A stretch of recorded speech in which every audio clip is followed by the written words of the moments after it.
Ceci est la partie 2 de la vidéo sur le tombeau perdu de Cléopâtre, donc si vous n'avez pas vu la partie 1, je vous recommande très chaudement d'aller juste checker la partie 1 parce que sinon vous allez rien comprendre, voilà. Et également, je tenais à sincèrement remercier le partenaire de cet épisode, à savoir CyberGhost VPN, je vous en reparle en fin de vidéo.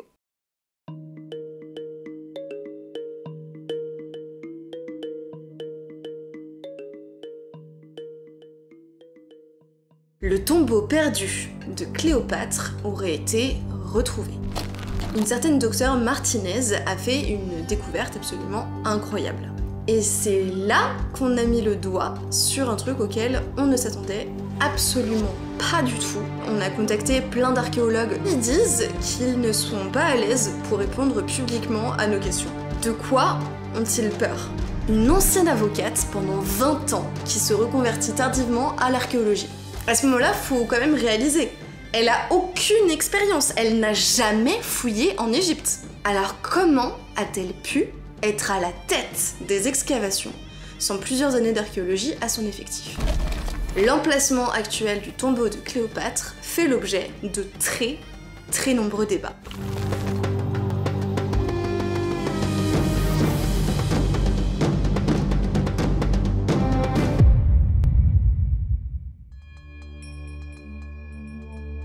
Alexandrie, la ville de sa naissance, mais aussi de sa mort. C'est l'hypothèse qui fait actuellement consensus sur l'emplacement le plus probable où serait son tombeau, même si aucune preuve archéologique n'a encore été trouvée. Pourquoi? Eh ben parce que Alexandrie a été noyée après une série de tremblements de terre et de grandes marées qui a eu lieu au XIVe siècle. Et donc, si on veut retrouver sa tombe, il faudrait chercher sous l'eau. Et c'est là que Kathleen Martinez bouscule complètement les recherches avec sa théorie.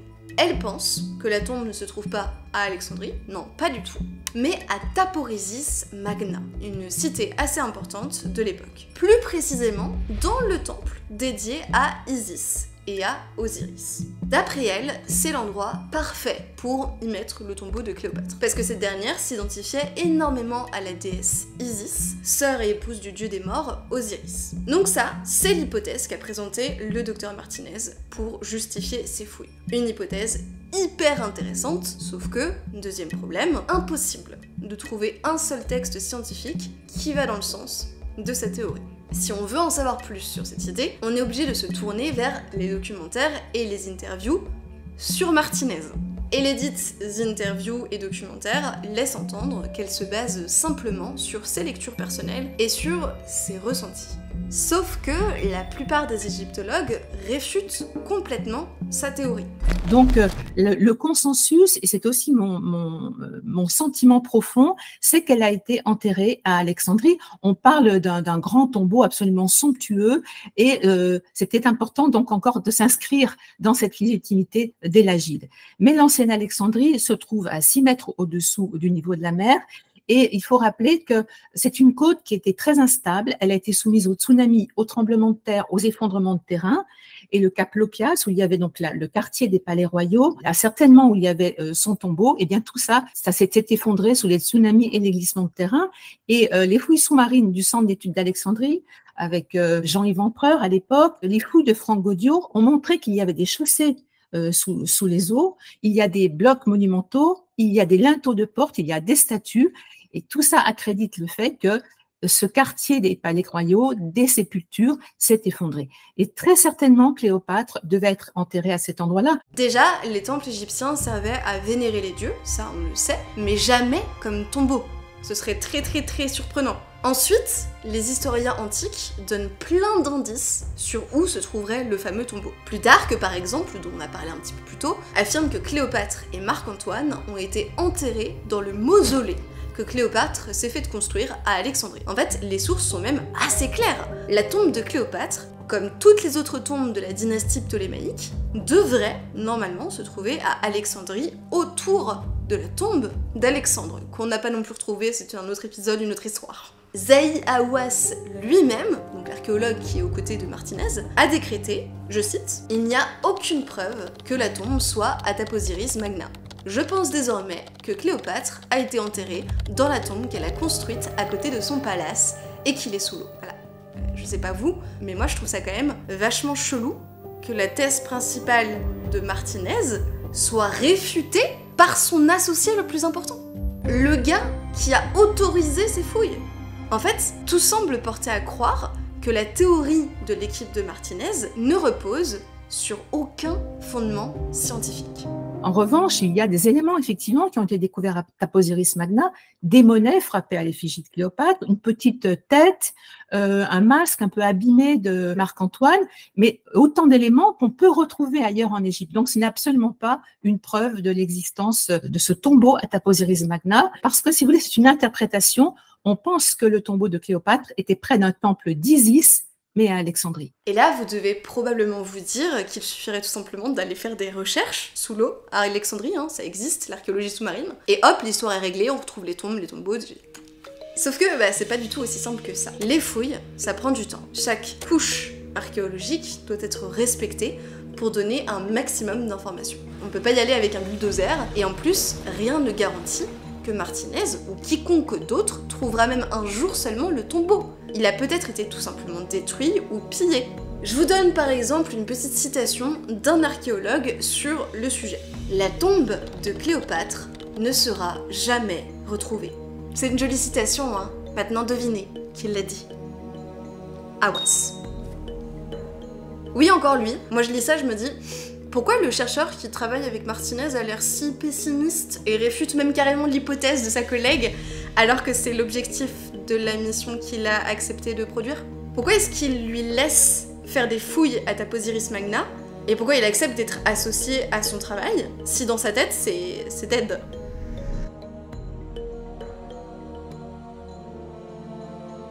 Alors là je vous avoue que quand on écrivait cet épisode on était un peu en mode...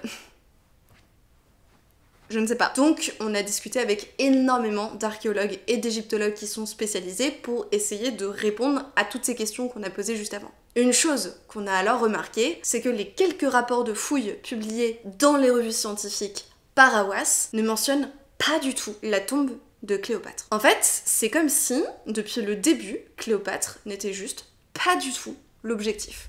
Le rapport de fouilles de 2005, par exemple, est très neutre. On a retrouvé des preuves matérielles comme des socles de statues permettant de dater la construction au règne de Ptolémée IV, un ancêtre de Cléopâtre. Ok. Des pièces de bronze à l'effigie de cette dernière ont même été retrouvées, donc ça veut dire que le temple aurait été encore utilisé pendant son règne à elle. Mais lorsqu'on lit correctement ce que les recherches ont donné, le temple d'Osiris semblerait être une nécropole tout à fait normale, dans laquelle étaient enterrés les habitants de Taposiris, hein, ok. Et en soi, c'est hyper intéressant, c'est génial pour comprendre les époques ptolémaïques et romaines. C'est juste que ça n'a pas tellement de rapport avec Cléopâtre. Et puis ça m'interroge, est-ce que en voulant prouver à tout prix ce qu'on pense, c'est-à-dire trouver le tombeau de Cléopâtre, est-ce que finalement on s'enfonce pas dans un raisonnement faussé? Qui cherche trouve. Vous en avez sûrement déjà entendu parler, ça s'appelle le biais de confirmation. C'est la tendance à traiter l'information qu'on a en recherchant ou en interprétant la dite information qui correspond à ses croyances existantes. Et même parfois à carrément ignorer les preuves qui iraient à l'encontre de notre propre opinion. C'est comme si je vous montrais une image et que je vous disais de me nommer 3 objets rouges. Votre regard va chercher en priorité ce qui peut bien être rouge en ignorant le reste. Et c'est déjà arrivé en plus dans l'histoire de l'archéologie. Par exemple, Heinrich Schliemann, qui était tellement obsédé à l'idée de trouver la ville de Troie, des légendes homériques, hein, que lors des fouilles, son équipe et lui, ils ont pas jugé bon de conserver ce qui ne paraissait pas contemporain à la guerre de Troie. Ils ont tout viré. Il y avait en réalité 9 couches de ruines d'époques différentes en lasagne, et non seulement il n'a pas identifié la bonne couche comme celle de Troie, mais il a abîmé absolument toutes les autres couches supérieures, privant les archéologues de la possibilité d'établir l'histoire des différentes cités qui ont succédé sur le site. Voilà, pas cool. Pour en revenir au docteur Martinez ici, elle semble quand même partir avec un but très spécifique, à savoir trouver le tombeau de Cléopâtre. C'est comme si trouver Cléopâtre faisait partie de la com de Martinez autour de ses fouilles, mais ça a pas l'air d'être aussi central dans le peu de documentation scientifique qu'on a pu consulter autour du projet. Alors, il est très probable qu'elle soit pas toute seule, hein, je suppose qu'elle est quand même assistée dans ses fouilles par des archéologues qui ne tombent pas comme ça dans le piège du biais de confirmation. Mais en plus de mener à l'invisibilisation d'hypothèses crédibles parce qu'on veut absolument trouver quelque chose de précis, le biais de confirmation a un autre effet pervers dans ce cas précis. Partir avec un objectif de faire la trouvaille du siècle, ça met tout de suite la barre hyper haute. Trouver le tombeau de Cléopâtre, ça prend une valeur incroyable, c'est juste exceptionnel. Mais du coup, sans qu'on le veuille, on réduit la valeur des autres découvertes qui pourraient être faites, qui sont pourtant énormes par rapport à ce qu'on savait avant de ce site. C'est comme si on ne trouve pas le Graal, et bien du coup, tout ce qui est trouvé devient très inintéressant. L'enjeu et le problème ici, selon moi, hein, c'est qu'il faudrait faire attention quand même à ne pas créer de hiérarchie entre les découvertes. Et c'est exactement ce qui s'est passé fin 2022. Ce tunnel qu'on a trouvé, qui mènerait donc à la fameuse tombe de Cléopâtre, et ben en réalité il servait à conduire l'eau. Donc, contrairement à ce qui a été proposé dans les articles de presse, ce n'était pas pour se déplacer vers des souterrains secrets. Après un titre super aguicheur, le désenchantement est là. Les lecteurs sont déçus de découvrir que ce n'était que un tunnel prometteur. Mais en vérité, ces souterrains, on les connaît depuis 1905, via des fouilles qui avaient déjà été effectuées. On avait déjà compris, à cette époque, qu'il s'agissait très probablement d'un réseau d'approvisionnement en eau pour la ville. C'est le fait de lier ces découvertes à la reine Cléopâtre qui rend ces vestiges, pourtant incroyables et super intéressants, et bien moins intéressants en comparaison. Et c'est peut-être ça qui est le plus dommage finalement. L'objectif de la mission Trouver la tombe de Cléopâtre vient complètement invisibiliser les découvertes archéologiques, pourtant très intéressantes, qui ont déjà été faites sur le site. Dans une interview pour Life Science, Glenn Godeno, professeur en archéologie et égyptologie à Liverpool, ajoute: Cléopâtre est juste une partie de l'histoire. On ne doit pas perdre de vue le contexte dans son ensemble. En fait, je me suis fait avoir par le putaclic. Et on se rendait pas encore compte à l'époque qu'on allait mettre le doigt sur un phénomène qui va bien plus loin. Donc on a décidé de mettre les pieds dans le plat. Donc d'une part, on a contacté Martinez directement, hein, mais elle m'a ghosté sur Instagram. Voilà. Petite sœur. C'est pas grave, on s'est pas arrêté là, hein. On a posé la question à plusieurs archéologues et égyptologues, en plus de ceux qu'on a déjà interviewés, d'accord? Et on a reçu 2-3 réponses de spécialistes. Et ce que certains nous ont raconté nous a vraiment interpellés. C'est-à-dire que travailler avec des spécialistes comme ça, c'est un peu notre quotidien, c'est ce qu'on fait tout le temps dans les émissions, mais là c'était...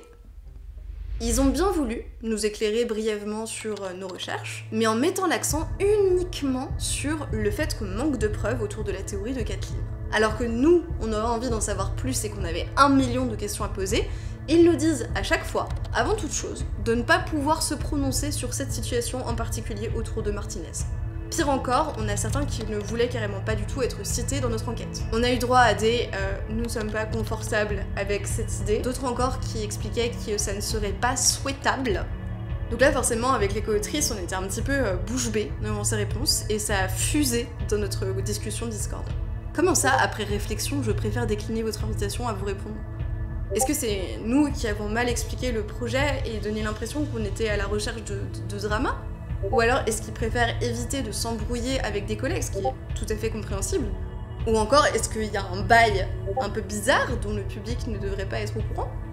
Donc là on était un petit peu bloqués parce qu'on n'arrivait toujours pas à comprendre quel était l'intérêt du coup de faire toute une com comme ça autour de Kathleen qui aurait découvert le tombeau de Cléopâtre alors qu'aucun scientifique ne semble supporter sa théorie. Même son associé qui lui a filé le permis et tout ça. Mais c'est pas fini. Une autre piste cruciale a été mise en lumière par Meredith Brent, une des archéologues qu'on a interviewées. Le financement des fouilles archéologiques. In the history of archaeology, it used to be very okay and very normal, like I'm going to go in search of this lost thing. And you get private donations or you pay for yourself because you're wealthy and you just go and you find it. And that was a very common way of doing archaeology. Now, most archaeologists rely on grants and funding agencies. And grants want you to have a specific research question that can help add to an understanding of the world, the ancient world, and can contribute to humanity in some way about, either ancient climate or environment or, health, something. You have to have a research question more than I am looking for something. So usually that's what's driving most modern archaeology is that set of research questions. And you have to be very clear about those when you do your grant applications. So that's generally, you know, the objective for most archaeology. So when your research question is open, like I want to excavate this site, let's say it's a part of Alexandria and you think you know, an area of settlement that could be uncovered, and you want to understand the complex identity of people in Alexandria, their connection to Greece, their connection to Egypt. Archaeology has pressure from all sides. I mean, if you are getting a grant to do your excavation, you need to say this money has helped do this amazing, significant discovery. So there is that pressure to articulate the importance of what you found. And in essence, everything is kind of important in archaeology. It does add new information to the ancient past. And so it's a matter of sort of framing it as significant or important. And that's certainly a skill that you develop as you do archaeology and you start publishing and start trying to apply for funding, how to, in an honest way, highlight the interesting thing you've done. Donc si on récapitule, pour l'instant, on a vu que Martinez, dans tous les titres des articles, c'est l'interlocutrice numéro 1 des médias, celle qu'on appelle l'archéologue qui pourrait trouver la tombe, etc., etc. Elle se présente comme docteur, alors sans mentionner qu'elle est docteur en droit et pas en archéologie, mais c'est un détail, et se présente à l'origine de la future découverte du siècle. Mais en même temps, eh ben, c'est pas vraiment une chercheuse établie, et ses hypothèses semblent pas très prises au sérieux par les chercheurs eux-mêmes. Ici, on pourrait avoir l'impression qu'il s'agit d'une passionnée qui a voulu faire de ses rêves une réalité, comme il en existe beaucoup, hein. Et en soi, j'ai absolument rien contre ça.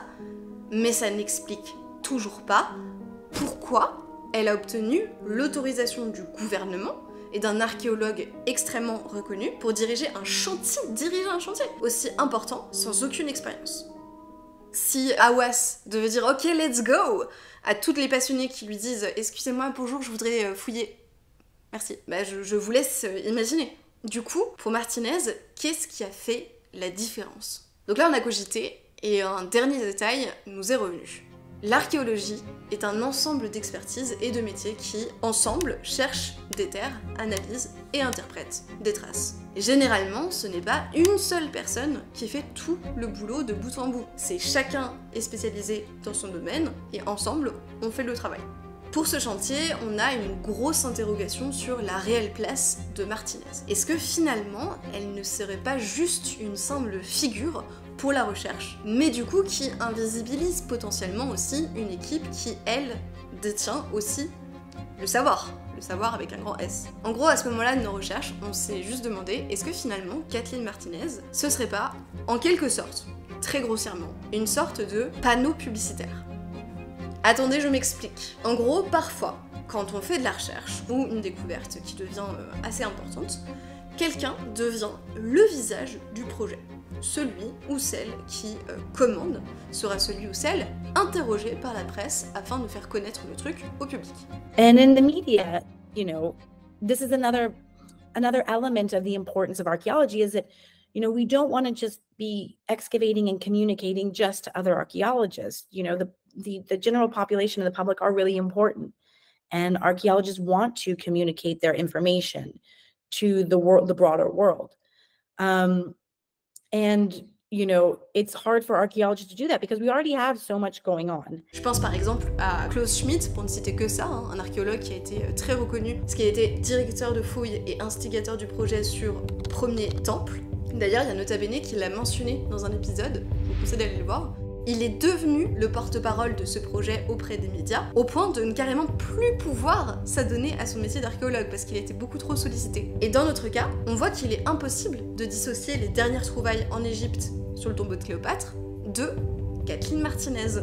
C'est aujourd'hui devenu une personnalité publique à part entière, le visage même de la fouille sur le tombeau de Cléopâtre. Et elle-même, hein, d'ailleurs, elle le présente ainsi. Sur son compte Instagram, par exemple, il y a affiché qu'elle est une personnalité publique. Elle n'a pas choisi de mettre scientifique ou archéologue, non, personnalité publique. Ok. Elle est une figure médiatique au cœur des interviews, des émissions ou des documentaires télévisés. Et souvent, c'est son parcours atypique, le fait qu'elle était à la base avocate et qu'en fait elle est devenue archéologue, qu'elle a été voir Havas et il lui a dit « vous avez 2 mois ». Bref, c'est toutes ces histoires-là qui sont les points importants abordés dans les articles et dans les contenus sur le sujet. Alors, les 2 exemples sont bien différents, étant donné que Schmitt était bien établi avant d'être sous le feu des projecteurs, et puis surtout parce que il a été mis sous le feu des projecteurs, parce que justement, il a fait une découverte, il a découvert quelque chose. Mais ici, avec Kathleen Martinez, c'est l'inverse. Et c'est pourquoi on peut questionner sa légitimité et lui reprocher éventuellement d'amplifier le côté sensationnel de ses actualités. Sur son compte Instagram, par exemple, il y figure 2 fois la mention docteur, alors qu'on n'a pas pu personnellement confirmer son niveau académique. Alors, est-ce que c'est un titre qu'elle se serait auto-attribué, ou alors peut-être qu'elle aurait gagné en se faisant une place dans le milieu de l'archéologie, ou alors est-ce que ça correspond à sa carrière avant ça en droit?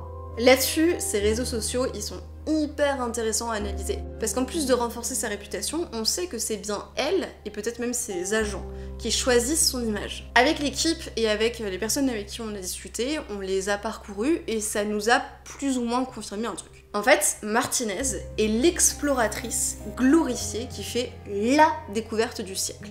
Non seulement elle le répète elle-même à chaque interview, mais en plus, tous les articles de presse instrumentalisent ce mystère aguicheur autour de la tombe et participent eux aussi à une espèce de starification comme ça de l'archéologie. C'est ce que Megan Strong, professeure à l'université de Case Western Reserve, spécialisée en archéologie d'Égypte antique, appelle l'effet Indiana Jones. Un des impacts des médias et de la sensationnalisation du métier d'archéologue, c'est que cette fascination crée une normalisation des découvertes incroyables. Et le souci de cet effet, c'est qu'il y a plusieurs risques. Déjà parce que ça nous donne une vision faussée de l'archéologie. On a l'impression que l'archéologie, c'est juste des grandes révélations impressionnantes, et ça nous donne une vision faussée de notre passé. Il n'y a pas que des découvertes absolument extraordinaires. Et attention, je suis pas en train de critiquer, j'en suis la première victime. Moi, à la base, j'allais baser tout cet épisode sur le fait qu'on aurait trouvé la tombe de Cléopâtre. Ensuite, il y a un deuxième effet qui se coule, c'est que la frontière entre archéologue et explorateur est brouillée. C'est intéressant de le rappeler, mais le personnage d'Indiana Jones, il est basé à la base sur Hiram Bingham III, qui est un archéologue du début du XXe siècle qui a découvert la cité Inca de Machu Picchu. Et Bingham le disait lui-même, il préférait qu'on le qualifie d'explorateur. Cet amalgame entre archéologue et explorateur, ça pose un réel problème de rigueur. Le personnage d'Indiana Jones, il est très iconique parce qu'il a l'air crédible pour le public, il est lié au milieu académique par son enseignement au Marshall College, mais de l'autre côté, c'est quand même un gars qui se balade dans la jungle avec un fouet et qui vit des aventures super dangereuses avec des nazis. Et surtout, bon, je vais pas le rappeler, mais sa pratique de l'archéologie, c'est pas de l'archéologie. Et c'est là où l'image de l'archéologue s'engraine dans notre inconscient. Ça devient une sorte de compétition d'aventuriers qui chassent des trésors dans le but de trouver le fameux Graal, la fameuse découverte du siècle. La vérité, c'est que la vraie archéologie n'est pas toujours assez intrigante ou palpitante pour capturer l'attention du public lambda. La vérité, c'est qu'on fait pas des découvertes époustouflantes toutes les semaines. L'archéologie, c'est un processus qui est long, qui doit passer par une pratique scientifique et historique très rigoureuse. Et la vérité, c'est également que pour moi, trouver une pièce qui permet de dater plus précisément un monument, ça va être incroyable, mais peut-être que pour vous ou pour le public, ça va être un peu tiède quand même comme information. Dans les faits, on est donc encore très loin de trouver le tombeau de Cléopâtre, que ce soit à Taposiris Magna ou encore à Alexandrie. Mais de notre côté, je comprends l'engouement que ça crée dans les médias. C'est une découverte qui serait absolument incroyable, ça nous permettrait de savoir qui elle était, comment est-ce qu'elle est morte, à quoi elle ressemblait. Il existe un véritable mythe autour de Cléopâtre, et ça pourrait en partie expliquer le problème Kathleen Martinez. Il y a un terme qu'on a un petit peu évoqué au tout début de l'épisode et qu'on retrouve dans beaucoup des discussions de chercheurs sur ce sujet, s'appelle la cléopâtromania. Il s'agit plus que d'une passion, c'est une fascination qui devient globale, un engouement partagé et qui s'auto-alimente dans une société. C'est un truc qui est pas du tout nouveau, par exemple on avait Bonaparte autour de 1800 qui racontait l'Égypte aux Européens, et autant vous dire que ça a fait sensation. Et le marketing de l'époque jouait énormément avec l'esthétique égyptien et l'Égypte ancienne et tout ça, pour valoriser et vendre des produits, les rendre plus attrayants, voire carrément exotiques. Et là, on commence à faire le lien avec une clé de réponse autour de tout ce mystère. La sensationnalisation de l'archéologie et l'effet Indiana Jones sont autant de méthodes d'appât pour intéresser et vendre des produits, bon ici des articles, qui sont une conséquence finalement de notre besoin de divertissement, voire d'émotions fortes. Ça fonctionne parce que ces titres, headlines et phrases très accrocheuses sont captivants pour le public. On se dit que ça va avoir un réel impact sur notre histoire, qu'on va les voir de notre vivant, que les choses bougent, c'est mystérieux, on est attiré, on est engagé, etc. Ça provoque des sentiments, donc on en demande plus, donc le marché s'adapte et surenchérit encore et encore en créant la problématique que l'on a déjà décortiquée. Dans le cas de Martinez, c'est difficile de savoir qui est fautif dans cette surenchère. Son travail académique est décrit comme plutôt faible selon les spécialistes. Mais chacune de ces annonces fait le tour de la presse. Alors attention, je pense pas pour autant que ce soit de la malhonnêteté de sa part, je crois même pas du tout. Je sais pas si on peut vraiment lui reprocher son enthousiasme. Le problème, selon moi, il vient plutôt de la presse. Ce que je veux dire, c'est pas de ne pas faire confiance à la presse, mais plutôt qu'il faut se méfier des personnes qui vous annoncent des trucs qui sont beaucoup trop époustouflants. Et quelque part, on est aussi un petit peu le problème, parce qu'un article, aussi mauvais soit-il, ne fonctionne que parce qu'on clique dessus, et qu'on le partage. Et si ça joue en faveur de Martinez, c'est très cool, mais en même temps, on peut regretter tout ça, parce que ça invisibilise d'une part son travail à elle, et d'autre part, le travail d'archéologues qui ont fait des découvertes qui sont peut-être pas aussi savoureuses que la sienne, enfin, elle a pas fait de découverte, vous avez compris, mais qui eux ne seront jamais mis en avant dans la presse. Et un dernier élément de réponse pour cette problématique Cléopâtre, Dr Martinez, tout ça, c'est que le sensationnalisme, ça ne profite pas que à la presse. Est-ce que par exemple, le fait qu'il y ait une figure comme ça qui soit à la tête de proue d'une recherche aussi extraordinaire que celle de la tombe de Cléopâtre, ça ne pourrait pas aider, d'une façon ou d'une autre, au financement de projets? Pour réaliser des fouilles, il faut évidemment des autorisations, comme on l'a déjà mentionné, mais aussi des bourses, de l'argent. Et donc là, on peut se demander, est-ce que attirer l'attention sur ces fouilles, ce serait pas finalement un moyen d'en faire la promotion auprès de potentiels investisseurs? Alors attention, je ne dis absolument pas que c'est le cas, mais c'est un truc qui m'interroge et c'est une piste de réponse qui est quand même très intéressante. On allait donc conclure que le problème venait sûrement de la presse, et là, un énorme rebondissement qu'on n'avait absolument pas vu venir et qui nous donne carrément toute une autre perspective sur les questions qu'on a posées. Vous vous rappelez de la question qu'on avait posée sur le subreddit Ask Historian? Un redditeur nous a répondu. C'est riche sur plein de points et ça a confirmé pas mal de choses qu'on avait déjà, mais il y a une chose en particulier à laquelle on n'avait pas du tout pensé. Est-ce que vous vous souvenez de l'ouvrage de Hawass de 2010 sur Cléopâtre? Son titre nous paraissait tout aussi vendeur que les articles de presse sensationnels. Tout ça, ça pourrait être absolument calculé. Hawass avait l'air de chercher l'intérêt du public parce que ses ouvrages étaient largement sponsorisés. Le réditeur a dit une phrase assez intéressante. Il dit « Cette fouille était même diffusée dans des magazines destinés à être lus pendant des vols commerciaux destinés aux touristes. » Donc là en fait, on a réalisé qu'il y avait une nouvelle hypothèse. Un point fort non négligeable de cette couverture médiatique dont Kathleen Martinez est finalement la figure favoriserait le tourisme en Égypte. Et d'ailleurs, ça colle parfaitement à ce qui se passe depuis quelques mois. Chaque semaine, on a des nouveaux articles qui sortent avec des dernières découvertes en Égypte. Ma sœur, elle m'en envoie tout le temps, c'est des momies, etc. Et ça donne l'impression qu'on ne peut pas faire un pas là-bas sans faire une découverte extraordinaire. La crise économique fait rage en Égypte depuis plusieurs années. Et c'est en plus une crise qui s'est aggravée avec la guerre en Ukraine. Donc, pour en sortir, tous les moyens sont bons. Le tourisme, faut pas l'oublier, représente 10% du PIB de l'Égypte, en créant de nombreux emplois, et on peut comprendre peut-être pourquoi l'accent est autant mis sur des découvertes archéologiques absolument incroyables qui auraient lieu. Alors, peut-être parfois en étant un petit peu au passage enjolivé et orchestré pour appâter les étrangers. Donc en fait la question c'est, est-ce que finalement on serait pas un peu en train de tomber dans une sorte de dystopie dans laquelle même nos avancements scientifiques deviennent des panneaux publicitaires géants? Et il faudrait absolument que les scientifiques soient des espèces de héros de films style Indiana Jones pour avoir l'intérêt de la presse. Voilà, je vais peut-être un petit peu fort, hein, mais dans tous les cas, on voit bien qu'il y a une véritable instrumentalisation des découvertes archéologiques. On découvre ça avec l'existence même de l'effet Indiana Jones, hein, par exemple. On pourrait dire que ça, c'est déjà un produit de standard bas en termes de rigueur, mais aussi haut en termes de sensation et dans l'inconscient du public. En fait, l'archéologue, maintenant, la figure de l'archéologue, c'est presque devenu une source de divertissement ou de rêverie.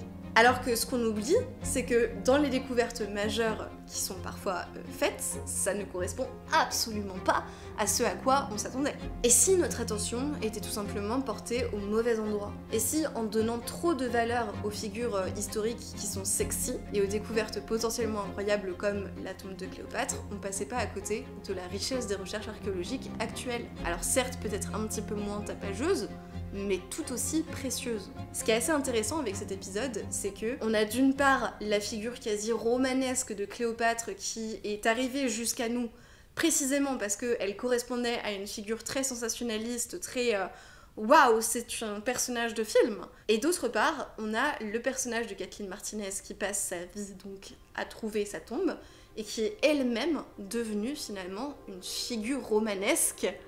Et là, on tombe dans la boucle est bouclée.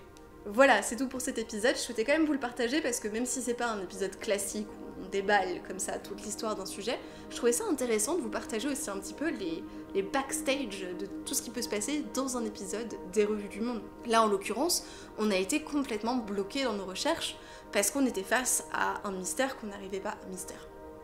En tout cas, des interrogations, des réflexions auxquelles on n'arrivait pas encore à répondre. Je tenais à sincèrement remercier tous les archéologues et égyptologues qui ont accepté d'être interrogés, soit en face cam, donc que vous avez vu à l'écran, mais aussi tous ceux qui ont répondu à nos questions en privé. Merci infiniment également à toute l'équipe de rédacteurs des Revues du Monde. Et je tenais également à chaleureusement remercier le partenaire de cet épisode, à savoir CyberGhost VPN. Merci infiniment à eux. C'est vraiment grâce à ce sponsor que l'épisode a pu sortir. Alors depuis le temps, je pense que non seulement vous savez ce que c'est un VPN, mais en plus vous avez dû certainement investir déjà, je l'espère, dans un VPN.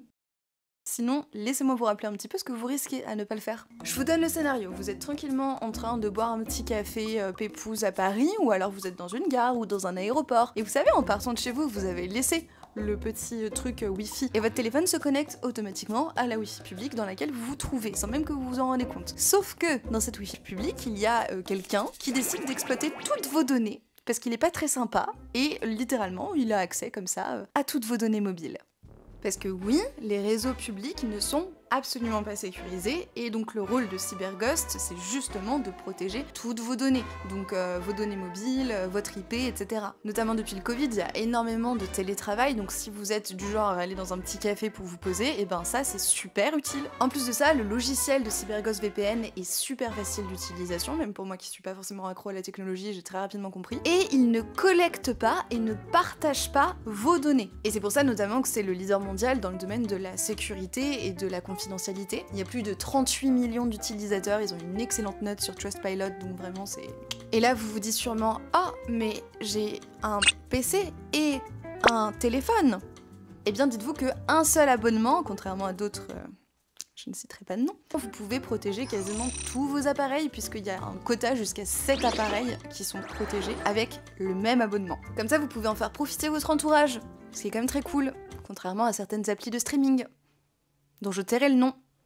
Évidemment, c'est disponible sur toutes les plateformes, que ce soit Windows, iOS, Android, mais vous pouvez aussi l'utiliser sur les Smart TV, sur vos consoles de jeux, etc. Et alors, au-delà d'être protégé, CyberGhost VPN vous permet d'accéder à plein de contenu qui est normalement bloqué dans votre pays. Je pense par exemple à du contenu comme sur Netflix, Disney+, il y a plus de 40 plateformes de streaming disponibles, donc vraiment c'est très large. Vous avez accès grosso modo à tout le contenu dans le monde sans limitation. Donc vraiment, n'hésitez surtout pas à essayer. Vous avez un petit lien dans la description qui vous donnera 83% de remise. Donc ça correspond à peu près à 2,3 centimes. Très important.